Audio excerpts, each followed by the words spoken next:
Bearcat Blitz, action-packed show ready for everybody. Welcome in on whatever medium you are watching or listening to us on, whether that's Apple, Spotify, Google, Amazon, whatever podcast platform you use. Please subscribe, rate, and review there. And also check us out on YouTube, Talking Cats with Russ Heltman. I'm your host, Russ Heltman of Cincinnati Bearcats on SI, and he's my co-host, joining me as he always does across the way from Cincinnati Rivals, the front office news.com, Neil Meyer. We got a lot to get to today, and we'll start diving into it very, very quickly. Bearcats basketball, a historic opening night win over Arkansas Pine Bluff, who is one of the worst teams in the country, but the Bearcats handled their business just about as well as they possibly could have, save for a few things they could definitely work on over this week leading into Friday's game against Morehead State. And then we are doing a full preview of West Virginia, bringing another home matchup to the floor with an opponent that will likely not have their starting quarterback in the fold, just like Arizona State was missing their starting quarterback, Sam Leavitt, a couple of weeks ago. A lot to get to there. UC has finalized their 2027 non-conference schedule as well. We'll probably close the show with that nugget, and we will obviously give you the prediction for the West Virginia game, all coming up on this episode of Bearcat Blitz. But first, I want to tell you about Bet Online. It's the world's most trusted betting platform and your number one source for online betting. From the earliest odds to in-game live betting, Bet Online provides you with all the action and the ability to watch the games as they happen. With the largest selection of odds on everything from football, NBA, and college basketball, NHL, to UFC and MMA. Head to Bet Online today to get in on the action with America's most trusted site for online wagering. Bet Online. The game starts here. And you can head to Bet Online, where the Cincinnati Bearcats are a 5-point favorite in football over West Virginia on Saturday, minus 107 odds right there. We'll save that for the back half of the show, though.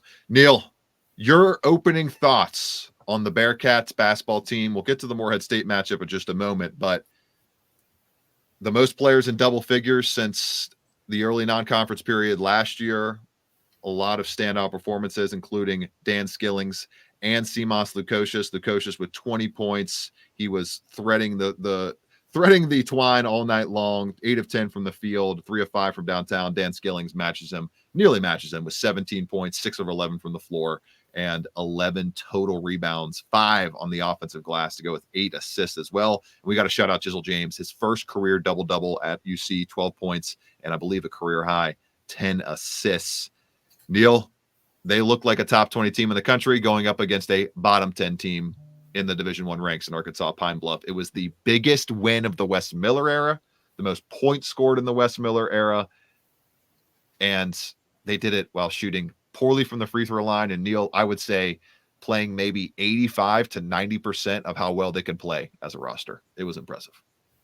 It was impressive indeed, Russ. And I know the biggest takeaway from this was you and I discussed it on the last show. The point spread heading into this one was 33.5, if I remember right. It moved heavily going into the game. Bettors were flocking to the Bearcats smartly. They easily covered. To finish, not only to cover the spread, but to cover it and put up a 55-point win was pretty impressive. But shout out, the biggest takeaway for me, Russ, was Jizzle James. Man, I thought he was electric on Monday night. 12 points, 10 assists, a career high, 7 rebounds, flirting with a triple-double.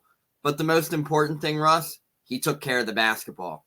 Yeah. 10 assists to 1 turnover. And if you're a point guard, that's a pretty impressive statistic right there. And that was without Day Thomas as well. So overall, Jizzle James, I thought, was fantastic. He said he wanted to facilitate the offense more, and man, he did just that on Monday night. And then Simas Lukosius, Russ, you and I talked about how dangerous this team could be if Simas Lukosius was able to light it up from behind the arc. And man, did he do that on Monday night. 20 points, 8 of 10 shooting, 3 of 4 from behind the arc, 4 assists as well. I thought he was fantastic. It's great to see Simas Lukosius fully healthy, especially after a little bit of a scare last week where he kind of said he tweaked his ankle and he was like, oh man, not again.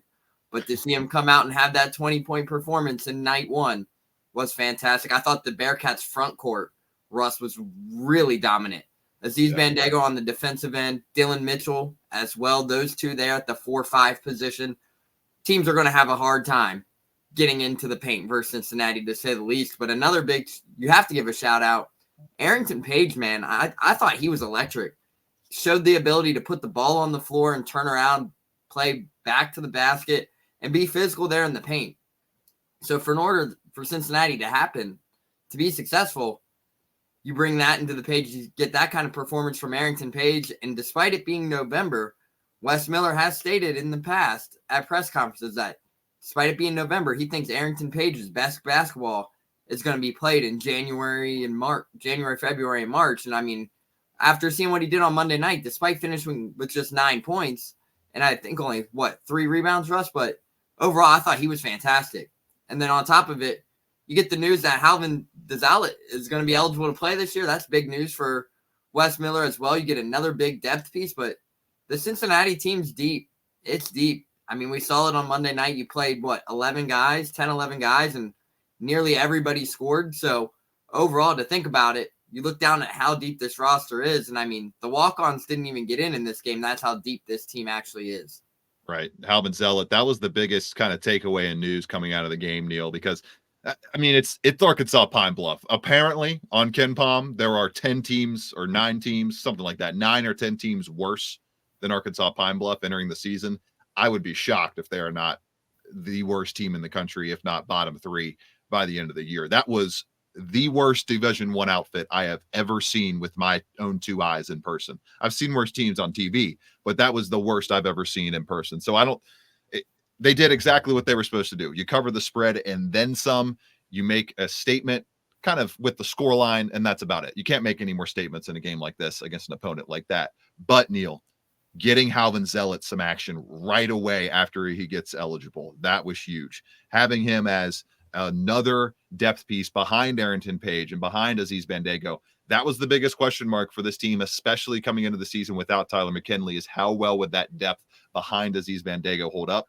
We got some decent early answers, and Arrington Page, you mentioned his outing, played only 13 minutes, but was hyper efficient. 9 points, 3 of 6 from the field, went 3 of 5 from the free throw line, had a few fouls, which you'd like to see that cleaned up, but 2 assists and 2 rebounds. He was active and in the action almost every time down the floor. He was a big part of UC's offense when he was out there. And then Halvin Zealot kind of went in there for 2 minutes of garbage time at the end. So not a major real taste at Division I college basketball, but getting there, getting better and better, as Wes Miller mentioned, and another option for them in the front court that they did not have going into the season, or did not expect to have going into the season, until Tyler McKinley went down. The NCAA, rightfully, they did something smart for a change and actually brought some sense to the table and cleared the waiver for Halvin Zealot once they realized that UC was not going to have Tyler McKinley's services this year. So all in all, Neil, that's about as good a start as you can ask for from Cincinnati when you play a team as bad as Arkansas Pine Bluff in game 1, and they get stuff to work on. As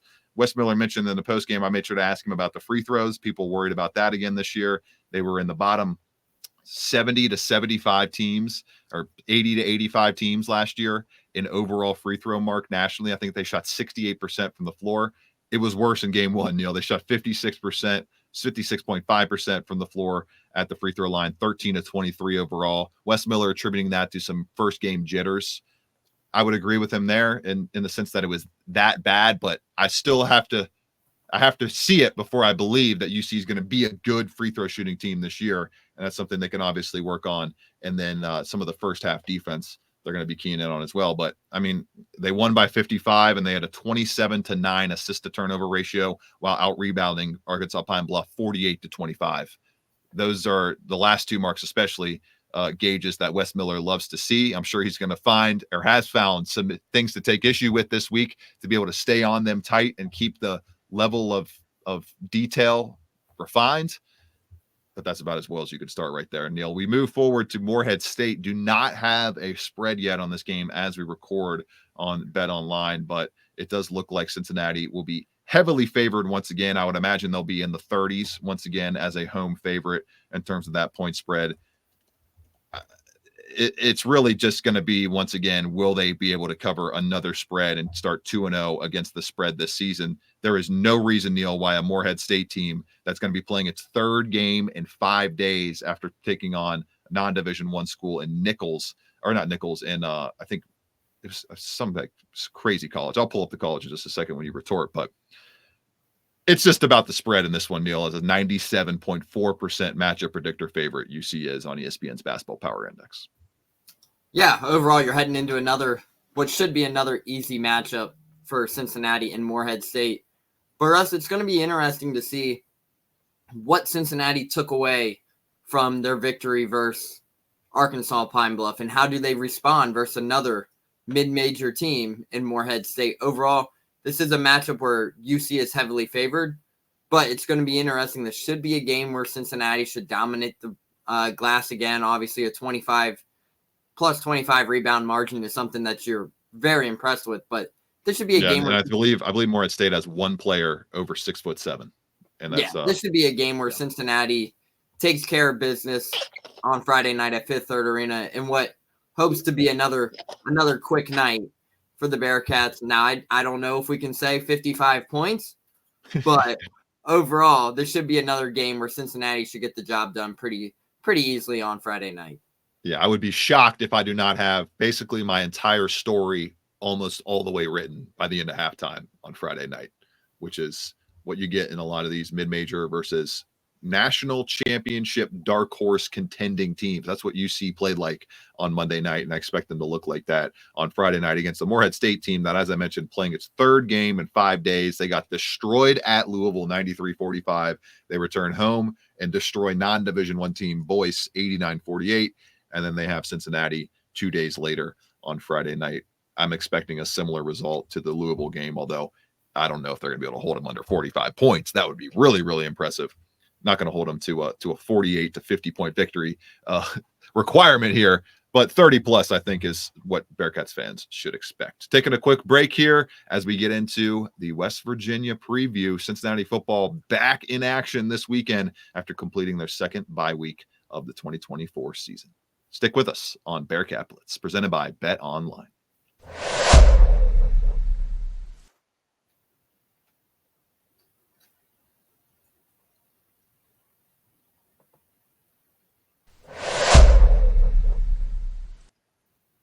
All right, Neil. Cincinnati is a 5-point favorite on Bet Online as they're opening at, I believe, 3 to 3.5. Once we went into the beginning of the week here a couple of days ago, minus 195 on the money line, and the betting total is set at 56 total points in this one.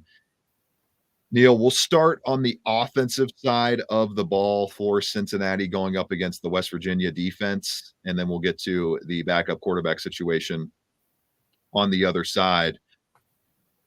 To me, this is a beautiful spot for Brendan Sorsby, especially coming off of a bye week where he got healthier. He mentioned that in his press conference on Monday. Didn't say it using it as an excuse for why he's been inaccurate a little bit over the past couple of weeks, but just kind of gave the reasoning out there and putting up the idea that there is no excuse this week. He's feeling good. He's feeling hungry, ready to perform well at Nippert Stadium, where he has been very, very good this season. This defense from West Virginia, Neil, decent against the run, but absolutely putrid against the pass. It is like laughable how bad they are defending the pass this season. It's a big reason why they fired their defensive coordinator going into the bye week.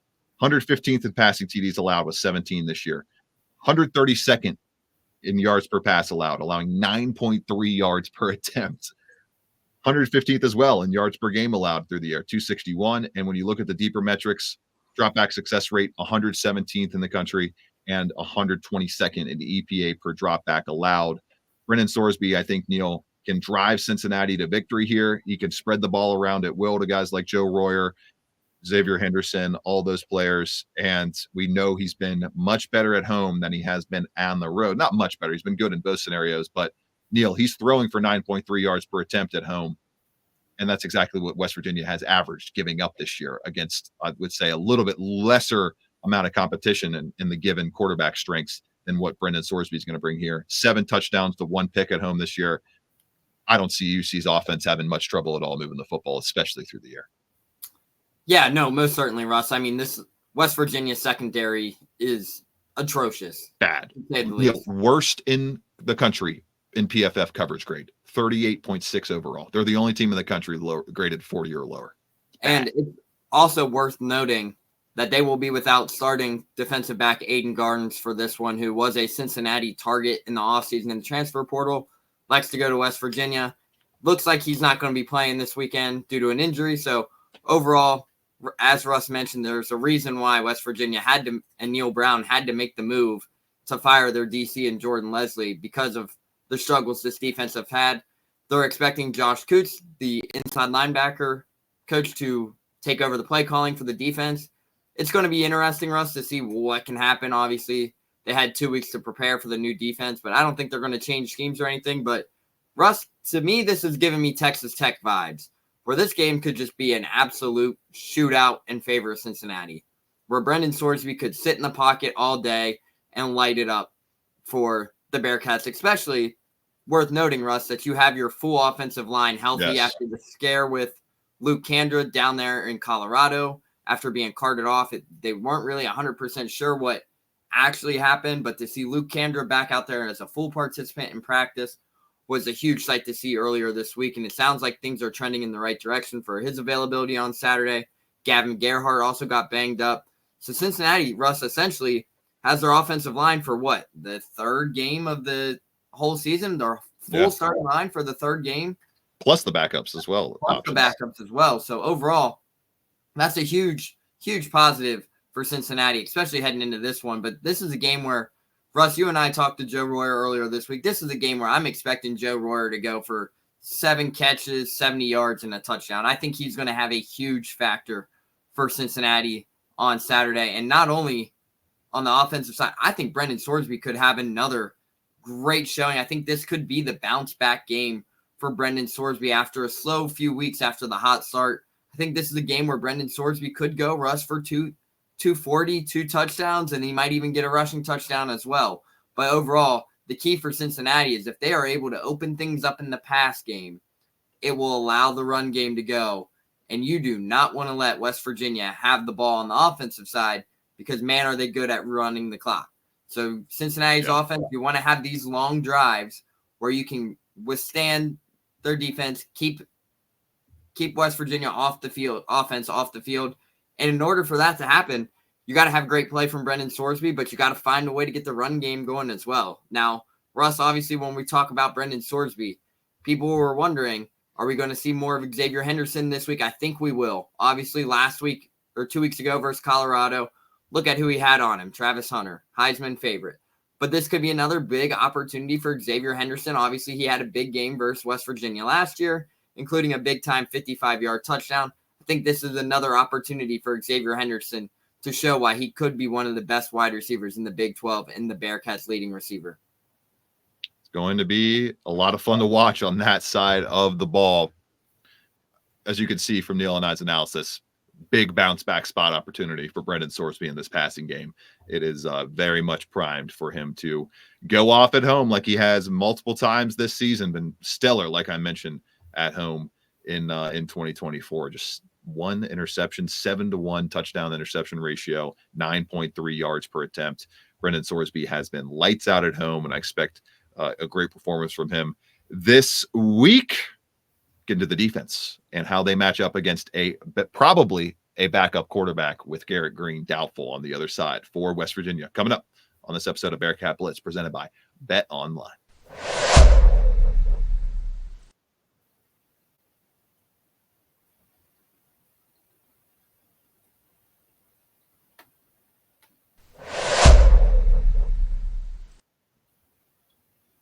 Neil, Cincinnati's defense likely facing a backup quarterback for the second time in conference play this season. Well, actually, the third time in conference play this season with UCF, Arizona State, and now West Virginia expected to roll out a backup. Probably the best backup option they'll have faced this year out of all the other ones so far. That's not necessarily saying much, though, out of Nico Martial, who comes in with a 48 ESPN QBR. That would slot him right above KJ Jefferson, the former UCF starter, for around 99 to 80, 98th nationally in ESPN QBR. He has been up and down, shaky, but was good with a strong performance against Arizona a couple weeks ago. Arizona's defense isn't Cincinnati's defense, though, Neil. The Wildcats are putrid on that side of the ball, ranked 84th or worse in every EPA or success rate metric on that side of the football this season. Cincinnati, much, much better when you think about the defensive success rate. Kind of lagging a little bit, but EPA wise, 28th nationally in EPA per rush allowed, 30th nationally in EPA per drop back. And the key here, Neil, for me is, can Cincinnati's special teams and defense combine to continue forcing teams to have to go long, long ways down the field? They're number one nationally in average field position this season. Excuse me, I was wrong on the EPA per rush stats. Cincinnati 15th nationally in EPA per rush allowed and 48th nationally in EPA per drop back. So still very good, top 50 in both metrics there. I just see Cincinnati forcing this backup quarterback, Nico Martial, to go down the field, long drives too often. I see that being a big issue for West Virginia, who's 121st nationally in average field position on the other side as an offense. I don't think Nico Martial is going to execute enough in the passing game to make Cincinnati have to bring a player outside the box and not key in on the rush game the entire time. West Virginia is bottom 25 nationally in total passing attempts this year. They're going to run the football a lot, and they're going to run it with Martial, C.J. Donaldson, and Jaheim White. Yeah, Jaheim White as well. Martial, Neil, this season, you pull up the stats for him rushing the football. He has carried it 31 times this year. Jaheim White's averaging 5.8 yards per carry. And then C.J. Donaldson, 453 yards rushing and 6 touchdowns. He's right behind White in terms of total rushing yards tally on the team. I just think there's not enough passing talent from this West Virginia team right now. You lose a really efficient quarterback in Garrett Green. Just makes it too difficult, Neil, for me to see a win upset pulled off by the West Virginia Mountaineers. I'm rolling 33-27 Bearcats in this one, and they get the job done. I think they lead the entire time and largely control the tempo of the game with their offense, and that forces West Virginia have to play left-handed, a style they do not want to play on the other side, having to throw the ball more than they want to. What do you got? Yeah, Russ, obviously, I'm going to make a bold prediction here. I think the Bearcats defense gets 2 turnovers Saturday. I think this is a game where you can really force Nico Martial into turning the ball over. Obviously, the 3-3-5 has been successful. Cincinnati leads the conference in forced fumbles and fumbles recovery. Antoine Peak with 4 of them. Cincinnati 4 of the 9 for Cincinnati. But Cincinnati has they recovered 8 of their 9 forced fumbles. They might even be 9 out of 10 at this point, if I remember right. But overall, I think Cincinnati gets 2 turnovers on Saturday. And the reason I say that is I think Dante Corleone is going to have a huge game up front. Obviously, he's going to draw a lot of attention from this very experienced West Virginia offensive line. But the hone in on the run game with the backup quarterback, Cincinnati knows that they are going to get a very run-heavy offense. West Virginia did it last year. Scott Satterfield even alluded to them watching the film back from last year and seeing what West Virginia was able to do, and that was run the football.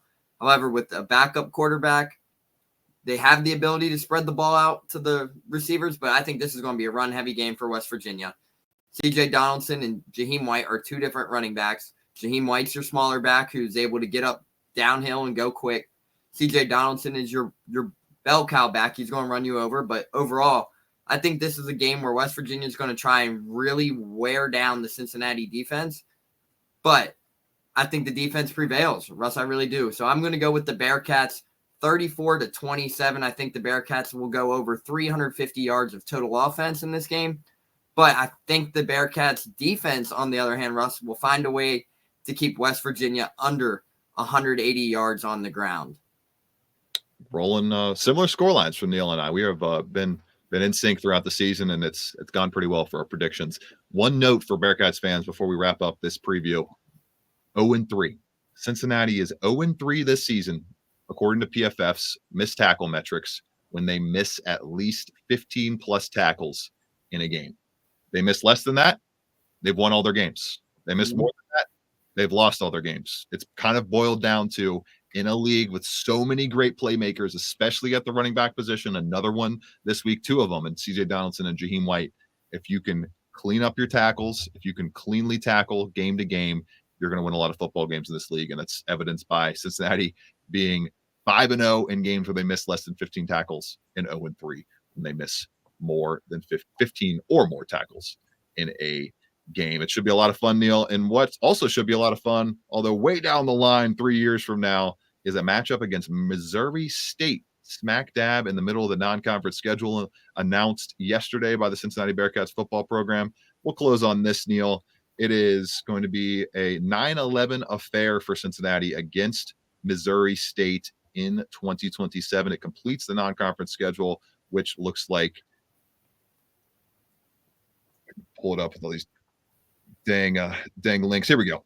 West Georgia on September 4th, Missouri State on September 11th, and Boston College on the road on September 18th. People are probably wondering, why are they playing 2 FCS schools in the non-conference? Well, Missouri State is going from FCS to FBS level as a new member of Conference USA next year. So they will be an FBS opponent when Cincinnati plays them.